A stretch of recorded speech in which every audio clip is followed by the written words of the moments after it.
This is America in the Morning from Westwood One. Good morning, I'm John Trout. It's Friday, May 10th, 2024. Here's what's coming up on America in the Morning. A lot of interest in the Trump hush money trial and many denials by the former president. I'm not supposed to be here. I'm Linda Kenyon. The Biden administration is warning Israel would hand Hamas a strategic victory by carrying out an all-out assault on Rafah. Sagar Meghani, Washington. Just released bodycam video from a Florida sheriff deputy who shot and killed Air Force Airman Roger Fortson. Drop the gun! Drop the gun! I'm Bob Brown. A request to dismiss the federal gun case against Hunter Biden has been rejected by an appeals court by Norman Hall. On Wall Street, the Dow is on its longest winning streak since last year and is going to go for 8 straight days in the green today. I'm Jessica Ettinger. Former movie executive Harvey Weinstein will stay in prison in New York while he awaits a retrial for rape. I'm Archie Zaraletta with the latest. All ahead on America in the Morning. Instead of where he'd like to be on the campaign trail, Donald Trump has been forced to appear in court this week. Update on the hush money trial with our Linda Kenyon. It's been a bit of a spectacle from the very start as the jury heard testimony this week from a bookkeeper at the Trump Organization, a publishing executive, Trump's former personal secretary at the White House, and adult film actress Stormy Daniels. The former president faces 34 criminal counts of falsifying business records in an effort to stop Daniels from telling her story during the 2016 campaign of an earlier sexual encounter with Trump. These so-called hush money payments were made by Trump's then attorney and fixer, Michael Cohen, and reimbursed by Trump.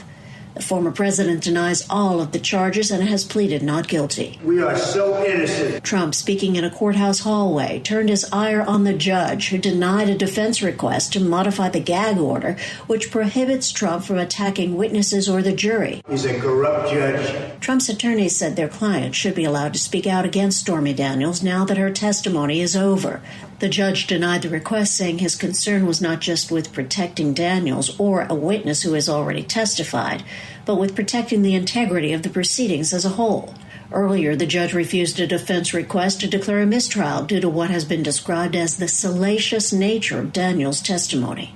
Some of Donald Trump's political allies showed up at the courthouse, including Florida Republican Senator Rick Scott, who repeated Trump's allegations that the current president and his fellow Democrats are to blame. It's a crime in this country to use the court system to go after your political opponent. And Senator Scott called the gag order a clear example of election interference. This is just a bunch of Democrats saying, we want to make sure that Donald Trump can't talk. Trump also claimed election interference. I got to get back on the campaign trail. I'm not supposed to be here. As the trial continues, former fixer Michael Cohen on the Political Beatdown podcast said he's probably up next. The expectation is next week that I'm on. And I'm kind of looking forward to it. And he added, the sooner the better. Sooner this thing starts, the sooner this thing finishes. Linda Kenyon, Washington. Some leading members of Congress are warning the White House that congressional action could be taken after the Biden administration said it's withholding weapons and Israel would hand Hamas a major win by staging a full assault in Rafah. Washington correspondent Sagar Meghani reports Republicans are considering articles of impeachment against President Biden. The town is Hamas's last major Gaza stronghold, and it's where more than 1 million Palestinian civilians are sheltering. President Biden has threatened to halt more offensive aid to Israel if it goes through with a major operation in Rafah, and as efforts to reach a ceasefire continue. Any kind of major Rafah ground operation would actually strengthen Hamas's hands at the negotiating table, not Israel's. And that's our view. White House National Security spokesman John Kirby says more civilian deaths in Rafah would only help Hamas's leader make a case against Israel. I can cast Israel in the worst possible way because of the way they're behaving. And I can just say, well, clearly they're not interested in a good faith way to get to a ceasefire. Look at what they're doing inside Rafah. It just gives him more ammunition for his twisted narrative here. It's unclear if the president's threat to withhold aid would change Israel's calculus. Prime Minister Benjamin Netanyahu says Israel will stand alone if need be. Hamas wins if it survives in Rafah. And Joe Biden has threatened to withhold weapons from Israel for fighting in Rafah. Therefore, Joe Biden objectively favors a Hamas victory over Israel. Republicans like Arkansas Senator Tom Cotton say they shouldn't have to and are blasting the president for abandoning a key ally. Joe Biden's de facto position is for a Hamas victory over Israel. Israel's goal is simple: rescue the hostages, including American hostages, and destroy Hamas to get justice for the worst atrocity against Jews since World War II and to prevent the next atrocity. Hamas's goal is also simple: survive. Sagar Meghani, Washington. Those are the top stories of the day, sponsored by Sleep Number. Save 50% on the Sleep Number limited edition smart bed for a limited time only at a Sleep Number store or sleepnumber.com.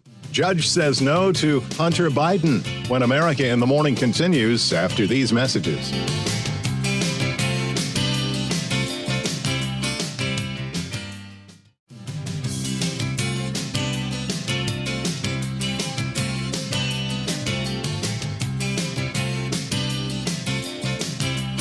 Welcome back. This is America in the Morning. AccuWeather.com meteorologist LaTroy Thornton has the weekend forecast, the all-important Mother's Day weekend forecast. For most of the nation, there is at least some risk of precipitation at some point through Mother's Day Sunday, but there is one zone in particular where this risk looks to be significantly lower, and that is the West Coast. In many of these areas, high pressure and a storm track generally to the north into Canada should combine to create plenty of dry weather overall through Sunday, with plenty of sunshine as well for the most part, and even a warm-up through the holiday. The only catch may arrive toward the end of the weekend, when a storm may finally break through and start to deliver some showers to parts of Washington state. Farther to the south and east, a storm sliding to the west will mean some showers from mainly western Colorado into parts of Nevada today, and in many of these same locations to start the weekend as well, with dry conditions likely to the north and the south of this zone for southern Arizona and New Mexico, along with much of Idaho and Montana. In the plains, much of your Friday looks dry overall. Thunderstorms may linger from southeast Texas along the Gulf Coast, but north of there, areas that have been hard hit by severe weather from Oklahoma northward into Missouri and Iowa should face quieter conditions today and much of Saturday as well. The eastern United States stays more active overall, though, with the risk for severe thunderstorms bringing strong wind gusts and hail from northern Florida to southern North Carolina. Otherwise, look for showers and even some steadier rain in areas from the northeast to the mid-Atlantic as a storm finally departs the region after days of rain in some spots. In Portland, Maine, look for a cloudy day for this Friday and a high of 54. For Los Angeles, clouds give way to sunshine with a high of 73. That's the nation's weather. I'm AccuWeather.com meteorologist LaTroy Thornton. Follow us wherever you get your podcasts: Apple, Spotify, Amazon, YouTube. Just search America in the Morning in your favorite listening app. I'm John Trout. The investigation continues into the deadly shooting of a member of the U.S. Air Force in Florida. Bob Brown reports just-released police body cam video reveals the shocking moments when officers opened fire at the door of the victim's apartment. The terrifying sounds of gunshots from just-released body cam video from a Florida sheriff deputy who shot and killed 23-year-old Air Force Airman Roger Fortson last Friday in his off-base apartment near Pensacola. A woman reportedly steered police to the apartment after hearing someone say they heard arguing. The officer approaching the door. Sheriff's office, open the door! Step out. Drop the gun! Drop the gun! He's over there. Drop the gun! 312, shots fired. Suspect down. Fortson was reportedly on the phone at the time with his girlfriend when the officer burst in and opened fire. At a news conference, Fortson's mother describes talking with the distraught woman. She said the sheriff just kicked in Roger door, and I heard them say something about 3 shots. Fortson's family had called for the sheriff's officer to, quote, correct the narrative surrounding the death, saying that he had done nothing wrong before being shot to death and that the deputy had gone to the wrong door. NBC News reporting investigators for the sheriff's office said no determination had been made as to whether the deputy's actions were justified. Brian Barr, an attorney representing the family, says humans are imperfect, good people make mistakes, but good people also own their mistakes. I'm Bob Brown. For the second time, a judge has said no to Hunter Biden's appeal in his gun case. Correspondent Norman Hall reports. A 3-member panel of the court said it doesn't have jurisdiction to review the matter. In an order shortly after that ruling came down, a federal judge in Delaware said the case would proceed to trial on June 3rd. Judge Mary Ellen Noreika, who was appointed to the bench by former President Donald Trump, later denied another bid to dismiss the case that challenged the constitutionality of the central gun charge. The president's son is accused of lying in 2018 about his drug use on a form to buy a gun that he kept for about 11 days in Delaware. I'm Norman Hall. When we return on America in the Morning, the Dow on a roll, cruise news, and casinos going smoke-free. After these messages.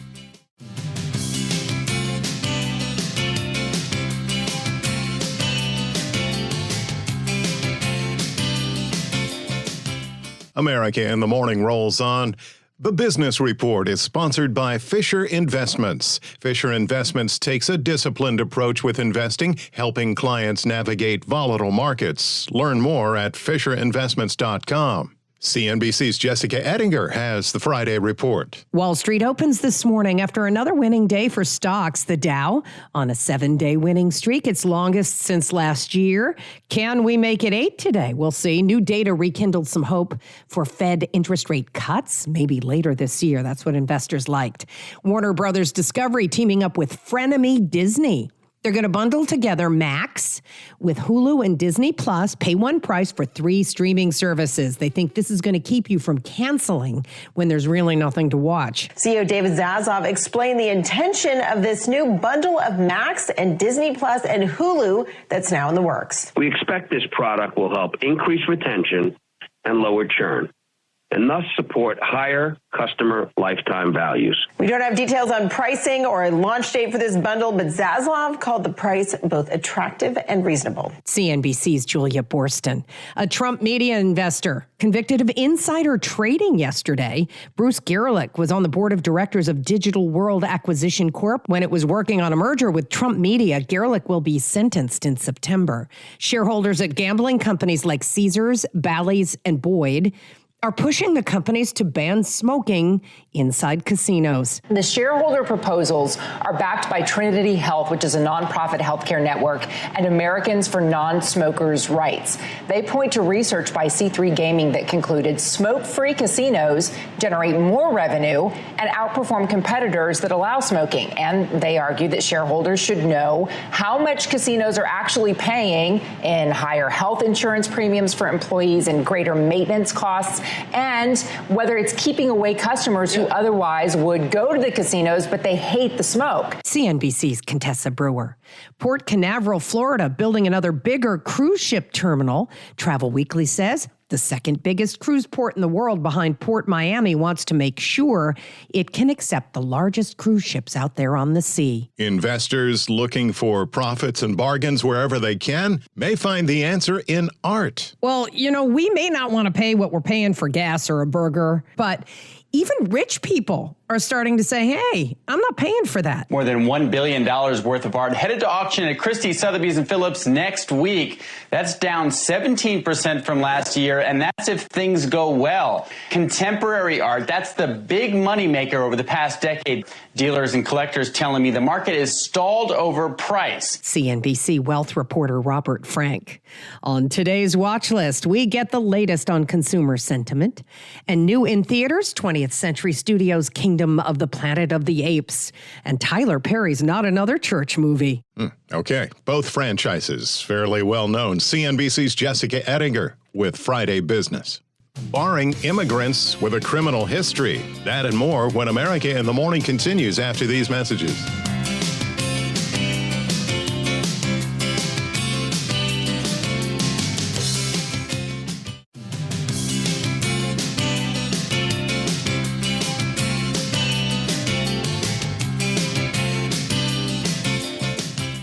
Welcome back. This is America in the Morning. The Biden administration announced new rules aimed at speeding up the asylum process at the southern border. The Department of Homeland Security says the changes would require migrants to be assessed at an initial asylum screening stage, which would look at issues including those who committed crimes to see whether they should be barred from asylum and quickly deported. Immigration and border security are among the top issues of the 2024 presidential election. Well, it appears disgraced movie mogul Harvey Weinstein will be staying in prison in New York as he awaits retrial. Correspondent Margie Zaraletta is following the case. Harvey Weinstein denied consent for extradition to California during a hearing in New York Thursday. His lawyer, Diana Fabi Sampson, tells reporters California first needs to produce a warrant signed by the governor. Our main concern in all of this is that Mr. Weinstein is here in New York so that we can prepare for trial and that he get the medical care he needs, and just concerned that travel and a lot would how that would impact his health issues. Weinstein will be retried for rape after his 2020 conviction in New York was dismissed. California had requested Weinstein be transferred there to serve a 16-year sentence for a separate rape conviction in Los Angeles. I'm Archie Zaraletta. America in the Morning for Friday, May 10th, 2024 is produced by Jeff McKay. Production assistants Christian Matos. Our senior producer is Kevin Delaney. I'm John Trout. This is Westwood One. This is America in the Morning from Westwood One. I'm John Trout. Coming up this half hour. The White House is defending President Biden's statements that he will not supply offensive weapons for Israel to attack Rafah. Sagar Meghani, Washington. More Americans impacted by deadly and destructive weather. I'm Clayton Neville. Skiers killed in a Utah avalanche. Another Ivy League president is stepping down, and how the abortion debate is impacting health providers. A former Nebraska congressman has been charged with lying about an illegal campaign contribution. Haya Pinjwani, Washington. Another cyber attack brings down yet another healthcare network. I'm tech correspondent Chuck Palm. The Apes hope to be king of the box office this weekend. I'm Kevin Carr. Back after these messages.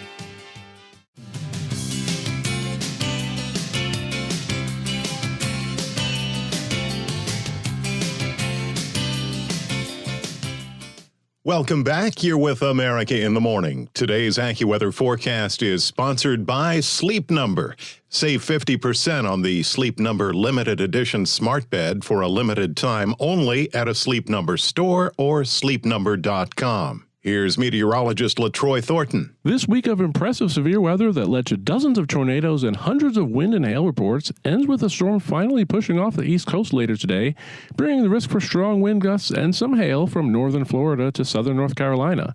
Behind this activity, thunderstorms may linger near and along the Gulf Coast and into southeast Texas, but conditions do trend calmer from the south across the central and southern plains, at least in terms of severe weather. A disturbance developing over the southern high plains does present the risk for thunderstorms returning to West Texas starting Saturday, expanding as far north as Nebraska for Sunday. On the northern side of the aforementioned storm exiting into the Atlantic, showers and some areas of steadier rain are expected from the northeast into much of the mid-Atlantic region.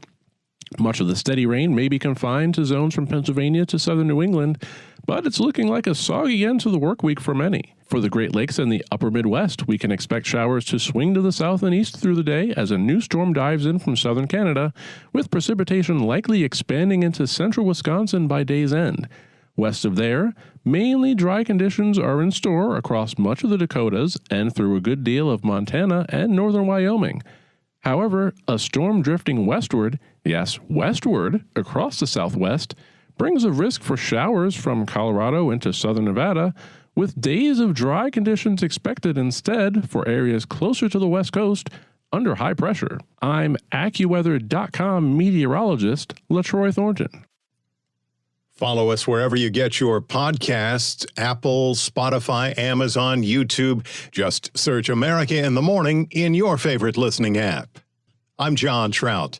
The White House is facing sharp congressional criticism after President Biden said he will not give Israel offensive weapons to use in Rafah against Hamas out of concern for civilians sheltering there. Washington correspondent Sagar Meghani files this report. Hamas's leaders and its last 4 battalions are holed up in Rafah. So Israel has to defeat Hamas in Rafah to win. Hamas wins if it survives in Rafah. And Joe Biden has threatened to withhold weapons from Israel for fighting in Rafah. Therefore, Joe Biden objectively favors a Hamas victory over Israel. The White House is defending President Biden's statements that he will not supply offensive weapons for Israel to attack Rafah out of concern for the Palestinian civilians sheltering there. They know where we stand on this. They certainly know where the president stands on this. And they'll have to make their own decisions. And I don't want to get ahead of where we are right now. The president told CNN the kinds of bombs the U.S. has given Israel have already killed civilians in Gaza. And while he is committed to helping Israel defend itself against Hamas, this is very straightforward. He's going to continue to provide Israel with the capabilities that it needs, all of them. But he does not want certain categories of American weapons used in a particular type of operation in a particular place. National Security spokesman John Kirby says the president is not walking away from Israel. We hope they don't make those kinds of decisions to go into Rafah, that if they do smash into Rafah, go in and invade in a major way, then he's going to have to make future decisions. But again, we hope it doesn't come to that. Bradley Bowman at the Foundation for the Defense of Democracy says he essentially is. He's walking away from Israel's ability to go and get the people that did October 7th. Are you kidding me? On Capitol Hill. What the president has done is handed a great victory to Hamas here. It's going to invigorate the fighting that they're doing in Gaza, and it's going to stop the negotiations that have been ongoing. This was a horrible mistake. Republicans Jim Risch and Joni Ernst say the president's both given Hamas a big win and Israel a clear signal. So much for that ironclad support. His words, not mine. Joe Biden's ironclad support of Israel. Folks, he's lying to Israel, and he's lying to all of you. Sagar Meghani, Washington. From flooding in Texas to hail in the Midwest, record snow in the Sierra Nevada, and tornadoes touching down in Michigan, this has been a wild week for severe weather across the nation. Correspondent Clayton Neville reports that Americans in parts of North Carolina and Tennessee are in the early stages of storm recovery after a tornado killed at least 3 people. Officials in Gaston County, North Carolina, described destruction. A storm came into Gaston County, uprooted trees, and did a lot to our thoroughfares of trying to get some of our roadways cleared, but also a lot of power lines are down. The county's emergency management chief, Mark Lampier, says that power outages were widespread, about 95,000 of them. We responded to multiple trees on cars and multiple trees on houses. In Tennessee, an EF3 twister destroyed dozens of homes and damaged hundreds. You know that it must be painful. You know that it must be scary. You know that it must feel a little bit hopeless. And that's a tough thing to watch. Governor Bill Lee said that other storms across Tennessee caused serious damage and injuries. The emergency management folks, the sheriff's department, the fire department, the local agencies that have engaged with Department of Transportation and with TEMA, it's working to make sure there's a coordinated effort, and really encouraging and hopeful to see the local agencies come together. There were 13 confirmed tornadoes across America on Wednesday alone and hundreds of severe storms. It's been a deadly and destructive severe weather season. Recent tornadoes devastated parts of Michigan and southeast Texas, still reeling from impacts of flooding. In Tennessee alone, there have been 205 tornadoes. That, according to the National Oceanic and Atmospheric Administration, deadly storms tore through the state back in 2020 and in December of last year. This week, parts of Columbia and Maury County left picking up the pieces and rebuilding lives. I'm Clayton Neville. Plane maker Boeing has had some serious issues this week, which included word from the FAA that they're being investigated over alleged falsified 787 inspection reports, and a plane in Turkey landed without use of its front nose gear. Correspondent Rita Foley reports there's been another incident involving a Boeing passenger jet. This one led to injuries. A Boeing 737 skidded off a runway at the airport in Senegal's capital, Dakar. 10 people were injured. Passenger video shows the aircraft on fire and passengers jumping down the emergency slides as flames shot out from one side of the aircraft. In the background, people can be heard screaming. The transport minister says the Air Senegal flight operated by Transair was on the way to neighboring Mali late Wednesday with 85 people on board. Boeing referred a request for comment to the airlines. This is the third incident involving a Boeing airplane this week. The company's been under a lot of pressure since a door plug blew out of a Boeing 737 MAX during an Alaska Airlines flight in January, leaving a gaping hole in the plane. I'm Rita Foley. Former congressman in trouble with the law. When America in the Morning continues after these messages.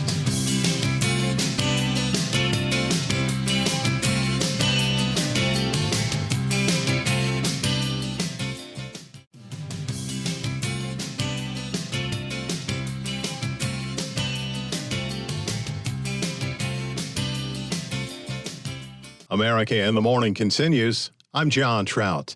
An early May blizzard has led to death in the Rockies as 2 backcountry skiers were killed, one rescued after an avalanche in the mountains outside of Salt Lake City. More on the story from Lisa Dwyer.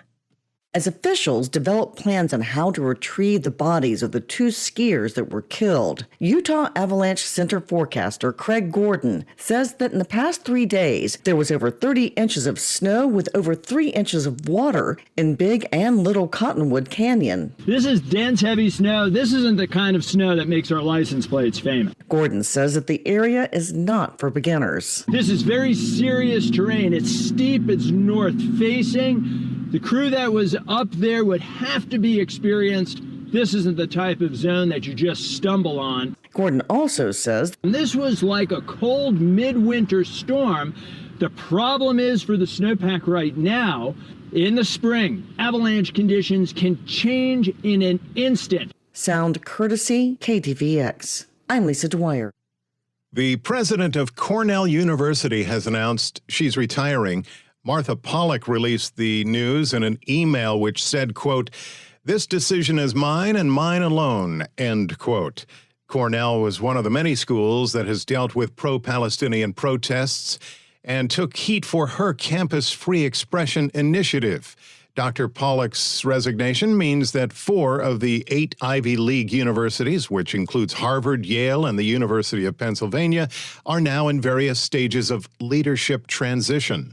Another college president, the University of Southern California's Carol Folt, was censured by the school's academic senate following several weeks of campus unrest that led to USC banning the valedictory address of a Muslim student and the cancellation of graduation ceremonies. A new survey looks at the apparent impact of abortion bans on the medical residencies of health providers. Correspondent Norman Hall explains. Fewer U.S. medical school graduates are applying to residency programs, but the drop is more striking in states that ban abortion compared with other states. Figures released by the Association of American Medical Colleges showed continuing declines after the group first spotted the difference in an analysis last year. The number of applicants to these postgraduate training programs dropped slightly across the board from spring of 2023 to spring of 2024, with larger decreases seen in states with abortion bans. Those states saw a drop of 4.2% from the previous application cycle, compared with just 0.6% in states where abortion is legal. I'm Norman Hall. America in the Morning continues. A former Nebraska politician who resigned from Congress after he was found guilty of lying to investigators looking into campaign finances now has new troubles with the law. Looking into the case, correspondent Haya Panjwani. Former Representative Jeff Fortenberry has been charged with lying to federal authorities about a foreign billionaire's illegal $30,000 contribution to his campaign. The charge revives a case that was originally derailed by an appellate court. A federal jury convicted the Republican in 2022, but the Ninth U.S. Circuit Court of Appeals reversed his conviction last year, saying that the case should not have been tried in Los Angeles. A grand jury in Washington then indicted Fortenberry this week on 2 counts, falsifying and concealing material facts and making false statements. Fortenberry's trial was the first for a sitting member of Congress since an Ohio lawmaker was convicted of bribery and other felony charges in 2002. Haya Panjwani, Washington. For the second time this year, a major healthcare provider has fallen prey to cyber hackers. Here's Chuck Palm with that in today's Tech News.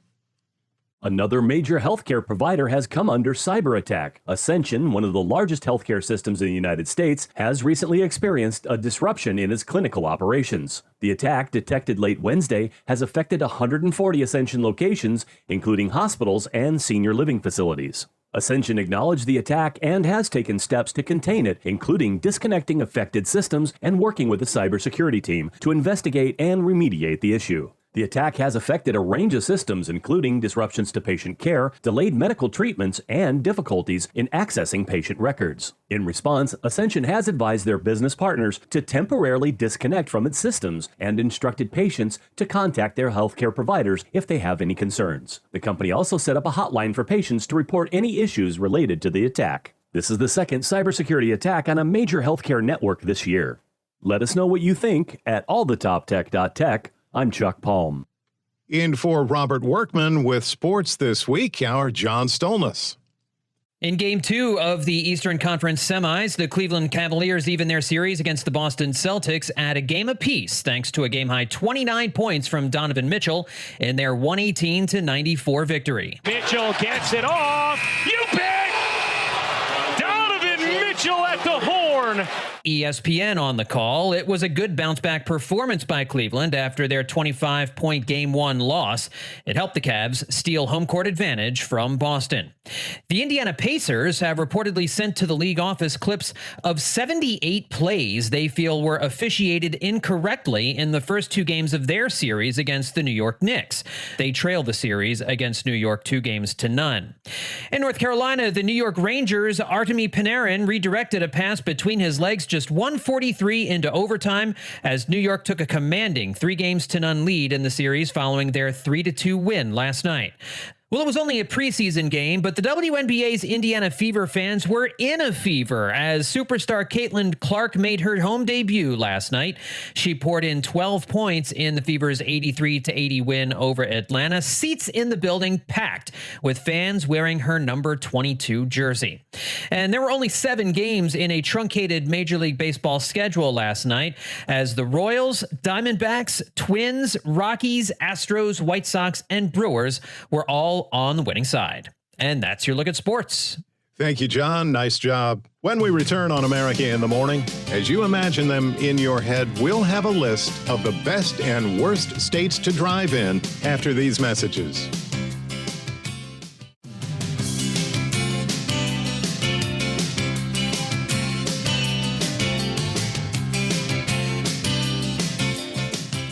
You're with America in the Morning. Happy Mother's Day weekend. Right around the corner, Memorial Day weekend, recognized as the unofficial start to summer, and that means more automobiles on the road. Stefan Kaufman steers us toward the best and worst states to drive in. Everyone hates being stuck in traffic. It not only makes you late and causes tempers to flare up, but it's also quite bad for your wallet. In fact, recent figures show congestion costs the average driver $869 a year, thanks to an average of 51 hours spent sitting in traffic. That's led Wallet Hub to survey the best and worst states in which to be behind the wheel. We looked at all 50 states across 4 key dimensions, including cost of ownership and maintenance, traffic and infrastructure, safety, safety and access to vehicles and maintenance. While at Hubs, Cassandra Happy says these 3 states are home to the luckiest Americans when it comes to the least congestion and the safest, best maintained roads. Iowa at number 1, Georgia at number 2, and Kansas at number 3. Happy says helping those states make the top 3 was the price of gasoline. Georgia ranked 3rd overall as far as having the lowest average gas prices, and Iowa came in 9th overall for that. While coastal states like New York, New Jersey, California, Washington, along with remote Hawaii, ranked among the worst states to drive in when it comes to maintenance costs, Paradise had an advantage. They actually ranked 8th overall for safety, so although it's a little more expensive to be driving out on the island, it seems to be a little bit safer than it is on the mainland. The World Economic Forum ranks the U.S. 17 out of 141 countries when comparing road quality. I'm Stephen Kaufman. It was first released in 1968, starring Charlton Heston as an astronaut who crashed land on a planet populated by intelligent apes. The latest installment hits theaters this weekend. Kevin Carr has a sneak peek at The Kingdom of the Planet of the Apes. The first sequel to kick off the summer is a return to the Planet of the Apes. Are you familiar with the concept of evolution? Kingdom of the Planet of the Apes takes place generations after the human population has been decimated by a virus, giving rise to ultra-intelligent apes who build a new society. But when a violent group enslaves a peaceful village, one ape seeks to overthrow the group's king and save his clan. I will find them. I will bring them home. Of all of today's rebooted sci-fi franchises, the Planet of the Apes series has been the most consistently well-made and thought-provoking. The shades of gray in the ape characters provide us with a safe mirror through which to view our own species. Apes will learn, I will learn, and I will conquer. But in addition to a well-written script, Kingdom of the Planet of the Apes delivers spectacle with thrilling action sequences and some of the best photorealistic performance capture CGI around. Your brain just accepts what you see as real now. What a wonderful day! It may not be the best of the 4 modern Planet of the Apes movies, but it's in great company and still a fantastic film on all fronts. Bend for your king. Never. Kingdom of the Planet of the Apes gets 4 Caesars out of 5. I'm Kevin Carr, and that's the way I see it. America in the Morning for Friday, May 10th, 2024 is produced by Jeff McKay. Production assistants Christian Matos. Kevin Delaney is our senior producer. I'm John Trout. This is Westwood One.